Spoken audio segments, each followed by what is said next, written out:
हाय दोस्तों, welcome to my channel Quick React. तो दोस्तों फिर से एक नई वीडियो में आपका स्वागत करता हूं। दोस्तों आज हम देखने वाले हैं अभी एंड न्यू के चैनल से Israel air strike on Hamas explain in Hindi episode 2 Israel Hamas war.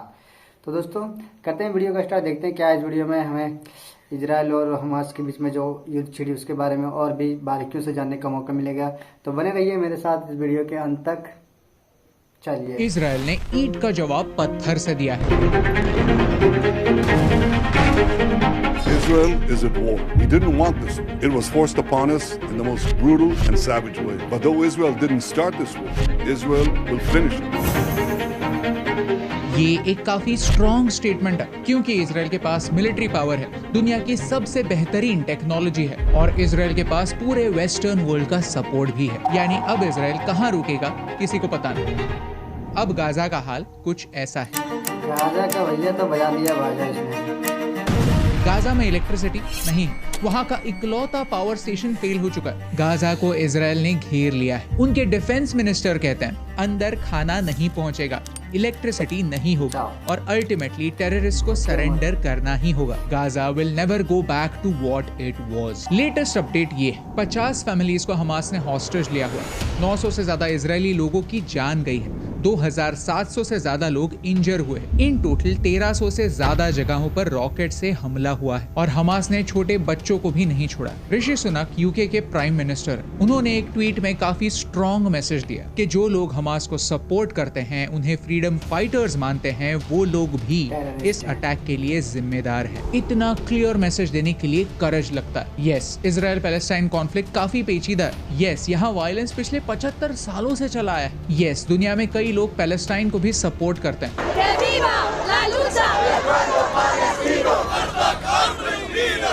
London, New York, Toronto, Berlin जैसे शहरों में पैलेस्टाइन सपोर्टर्स ने प्रदर्शन किए हैं। United states, France, Germany, Italy और यूके की लीडरशिप ने एक जॉइंट स्टेटमेंट इशू किया है जिसकी ये लाइन काफी इंपॉर्टेंट है। This is not a movement for any party hostile to Israel to exploit these attacks and seek advantage. इसका मतलब क्या है? ये वॉर जितनी लगती है उतनी वन साइडेड नहीं है। आप चाहे प्रो इजरायली हो या फिर प्रो पैलेस्टीनियन, आपके लिए इस वीडियो में एक इंपॉर्टेंट मैसेज है, तो प्लीज इस वीडियो को एंड तक देखिए। इजराइल ने हमास के अगेंस्ट क्या प्लान बनाया है और क्या एक्शन ली है और कौन सा देश किसे सपोर्ट कर रहा है, आइए जानते हैं आज के इस वीडियो में। एज आई ऑलवेज से कि आपका ओपिनियन मुझसे अलग हो सकता है एंड आई रिस्पेक्ट दैट। आप मुझसे अग्री करते हैं देन ग्रेट, लेकिन आप अगर मुझसे डिसएग्री करते हैं तो आपकी डिसएग्रीमेंट्स मुझे कॉमेंट्स में बताइए, लेकिन रिस्पेक्ट।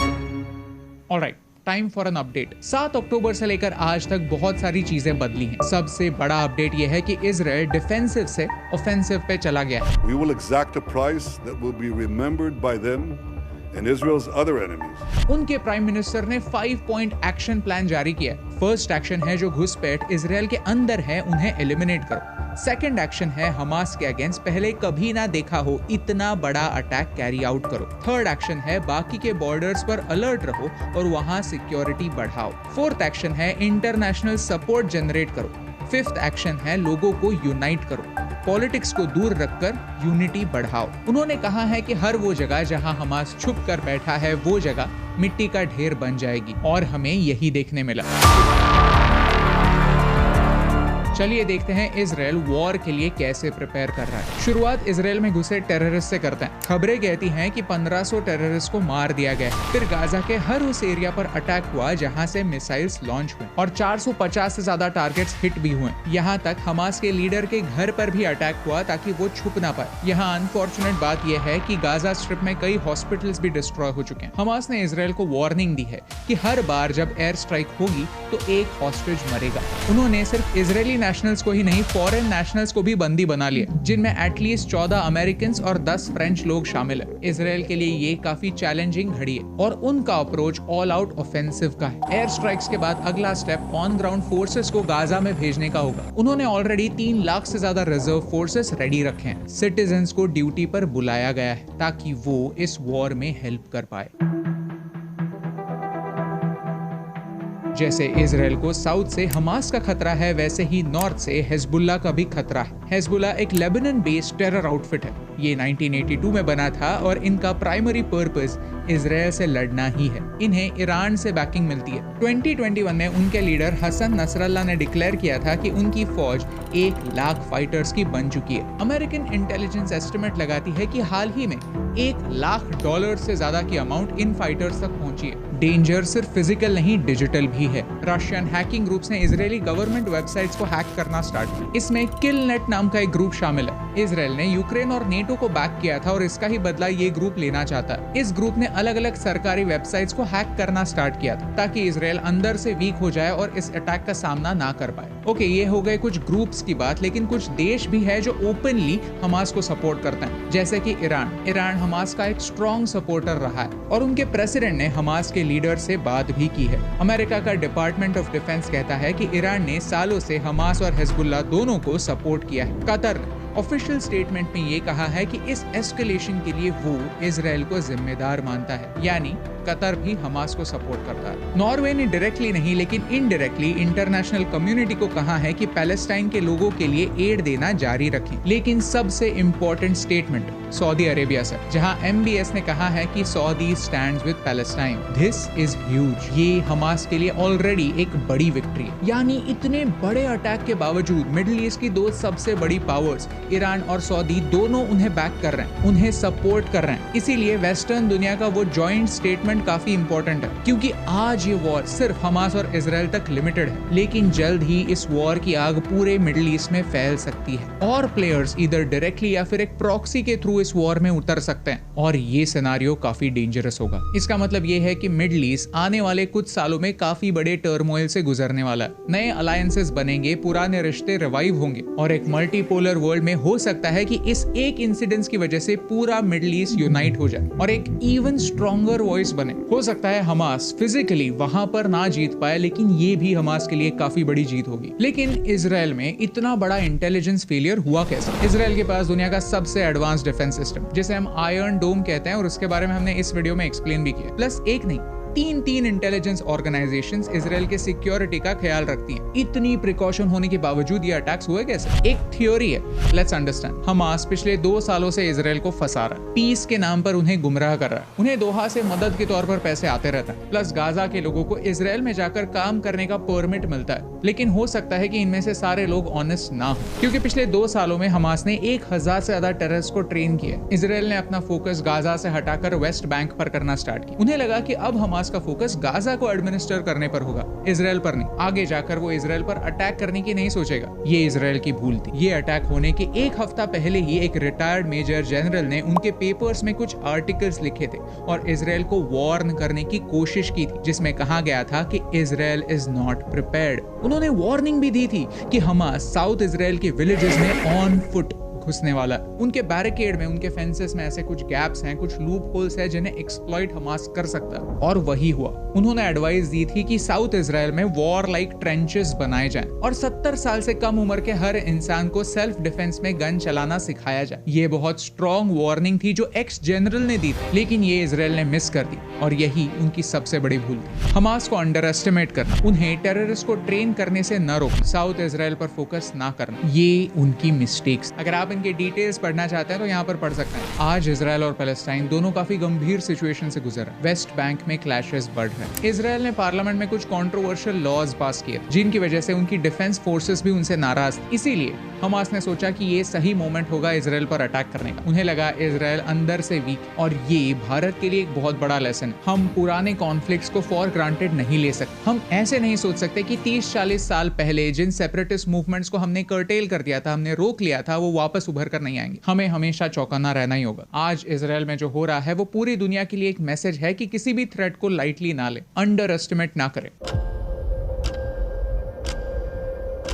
इतने सारे वायलेंस के बाद अब हमास इजराइल के साथ ट्रूस यानी समझौता करना चाहता है। I don't know about you, लेकिन मुझे लगता है कि अब समझौते के लिए काफी देर हो चुकी। अब हमास बस एक ही चीज कर सकता है, सरेंडर। और मुझे लगता है इसी में सारे इनोसेंट लोगों की भलाई भी है, क्योंकि गाजा, वेस्ट बैंक और इजराइल सब जगहों पर टेररिज्म की प्राइस सिर्फ इनोसेंट लोगों को ही चुकानी पड़ती है। यही सच, आपका रिलीजन कोई भी हो, यही सच। इस पूरे सिलसिले में इजराइल से भी एक बात सीखने जैसी। उन्होंने ये जाना है कि जंग सिर्फ वेपन से ही नहीं, इंफॉर्मेशन से भी लड़ी जाती है। कौन सही है, कौन गलत है, कौन विक्टिम है, कौन अग्रेसर है, ये बातें दुनिया तक पहुंचाना इंपॉर्टेंट होता है। और इजराइल इस फ्रंट पर ऑलरेडी जीत। इजरायली नेशनल्स के साथ साथ इजरायली सरकार, इजरायली डिफेंस फोर्सेस ने भी ऑन ग्राउंड रिपोर्टिंग शुरू की। और यहाँ सबसे इंपॉर्टेंट मीडियम बना ट्विटर या फिर एक्स, जहाँ लाइव अपडेट्स के साथ उन्होंने अपना पर्सपेक्टिव दुनिया के सामने रखा। एक युद्ध के समय पर्सपेक्टिव काफी इंपॉर्टेंट होता है। Until the lion learns how to write the story, the hunter will always be the hero. सही पर्सपेक्टिव से ही इंटरनेशनल सपोर्ट जनरेट हो सकता है, ये इजराइल ने जाना है। उन्होंने कहा कि हॉलोकॉस्ट के बाद ये जूस के लिए सबसे दर्दनाक इवेंट रहा। उन्होंने कहा ये इजराइल का 9/11 है और उन्होंने हमास को ISIS से कंपेयर किया है। उन्होंने ये एस्टैब्लिश कर दिया है कि हमास एक टेररिस्ट ऑर्गेनाइजेशन और उनकी किसी भी एक्शन का कोई जस्टिफिकेशन नहीं हो सकता। एक वॉर के दौरान सही नैरेटिव क्रिएट करना इंपॉर्टेंट होता है और यही भूल रशिया से हुई थी। एज अ रिजल्ट आज रशिया के लोग भी सैंक्शंस की वजह से सफर कर रहे हैं। लेकिन इजराइल ने अपना पर्सपेक्टिव सामने रखा,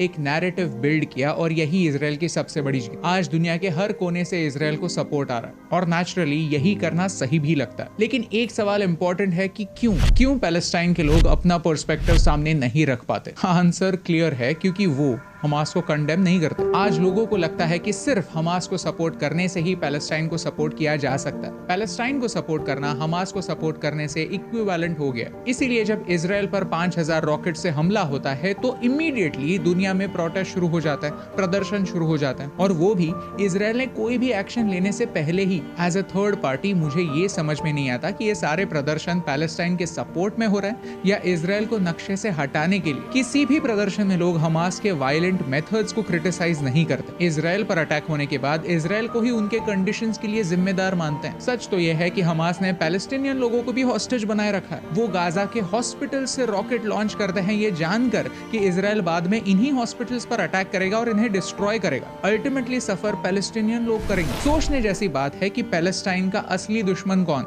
इजराइल या हमास? ये बात एक्नॉलेज किए बगैर मिडिल ईस्ट में पीस इम्पॉसिबल। इजराइल का रिएक्शन 100% एक्सट्रीम है, लेकिन जो लोग इजराइल को क्रिटिसाइज करते हैं उन्हें एक सवाल पूछने की जरूरत है कि इजराइल के पास और क्या ऑप्शन बचा था? अगर ऐसे नहीं तो कैसे रिएक्ट करना चाहिए था? कैसे रिएक्ट करना जायज है? एक टेरर आउटफिट जो पिछले 30 सालों से एक्टिव है, उनसे हमेशा के लिए डील करने के लिए, उनसे अपने समाज को सुरक्षित रखने के लिए क्या करना चाहिए? रिमेंबर, हमास सिर्फ गाजा और वेस्ट बैंक नहीं चाहता, हमास पूरा का पूरा इजराइल चाहता है, यानी इजराइल से हर जू को भगाना चाहता है। ये उन्होंने 1980s में ही उनके चार्टर में क्लियर कर दिया था। हमास के लोगों को अगर पीस चाहिए, अगर कोई सोल्यूशन चाहिए, तो इस बात पर विश्वास करना होगा कि एक कॉमन सोल्यूशन पॉसिबल है। अक्सर लोग एक वॉर लाइक सिचुएशन में एक दूसरे से पूछते हैं कि आप किसे सपोर्ट करते हैं, इजराइल को या फिर पैलेस्टाइन को? आई फील आज ये सवाल काफी स्टूपिड बन चुका, क्योंकि ये कोई वर्ल्ड कप मैच नहीं है जहां पर दो टीम्स एक ट्रॉफी के लिए खेल रही हैं। ये जंग है और जंग में हमें हमेशा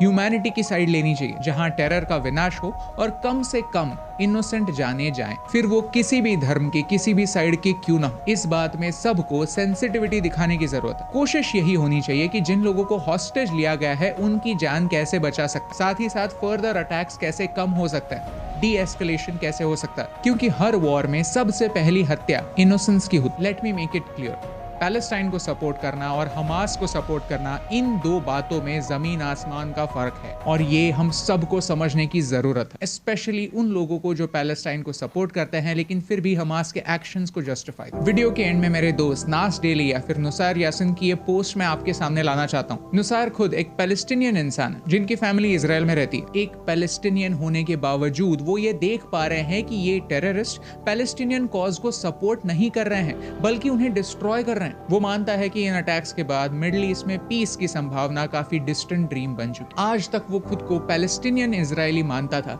लेकिन इस मोमेंट के बाद वो खुद को इजरायली पैलेस्टीनियन मानेगा। ये पोस्ट हर एक को पढ़नी चाहिए क्योंकि आपकी आंखें खुल जाएंगी कि रियलिटी क्या है। वहां पर फंसा हुआ इंसान, उनकी फैमिली क्या सोचते हैं, क्योंकि लॉजिक सिंपल है। हमास ने जो 5000 रॉकेट्स छोड़े, उन्होंने ये पूछकर हत्या नहीं की कि तू अरब है या जू, उन्होंने बस जाने ली। अगर इस अटैक में पैलेस्टीनियन लोगों की भी जाने गई तो ये अटैक पैलेस्टाइन के सपोर्ट में कैसे? ये बात अगर एक ऐसा इंसान समझ सकता है जिसने इस दर्द को फर्स्ट हैंड देखा है तो हम क्यों नहीं? क्यों कुछ लोग हमास के इन दरिंदों को फ्रीडम फाइटर मानते हैं? क्यों सिर्फ रिलीजन के नाम पर उन्हें सपोर्ट करते हैं? प्लीज इस वीडियो को ज्यादा से ज्यादा शेयर कीजिए ताकि उन लोगों तक ये मैसेज पहुंचे। हो सकता है कि शायद उनकी आंखें खुल जाए, क्योंकि पिछले वीडियो के बाद मुझे कुछ ऐसे थ्रेट्स आना स्टार्ट हो गया था। लेकिन फिर भी इस विषय के बारे में मैं और वीडियोस बनाते जाऊंगा क्योंकि सच आप तक पहुंचने की जरूरत है। इस वीडियो के एंड में मैंने आपको एक पैलेस्टीनियन मुस्लिम इंसान के पोस्ट का एग्जाम्पल सिर्फ इसीलिए दिया क्योंकि हमें एक एको चेम्बर नहीं बनना है। हर एक को अलग पर्सपेक्टिव से देखना सिखाना है और किसी को भी टेररिस्ट सिंपैथाइजर बनने से रोकना है। और यही इंपॉर्टेंट बात आप तक पहुंचाने से मुझे फर्क पड़ता है। तो भाई वीडियो यहीं तक था। बताइए क्या सीखे आप इस वीडियो से, क्या आपको जानने को मिला? कमेंट में जाइए और बताइए क्या होना चाहिए किसके सपोर्ट में। भाई सपोर्ट तो लोग अपना अपना कर रहे हैं, अपने अपने मन मुताबिक हर कोई निकाल रहा है, ये गलत है वो गलत है। तो भाई क्या बताएं अब इसके ऊपर, आप अपना ओपिनियन दीजिए। ये तो बहुत ही मुश्किल है किसी के सपोर्ट में होना यार, लेकिन बात तो यही तो जाने तो आम आदमी की ही जा रही है, जो बातें क्लियर यही है। तो मिलते हैं नेक्स्ट वीडियो में दोस्तों। आज का वीडियो यहीं तक, तब तक के लिए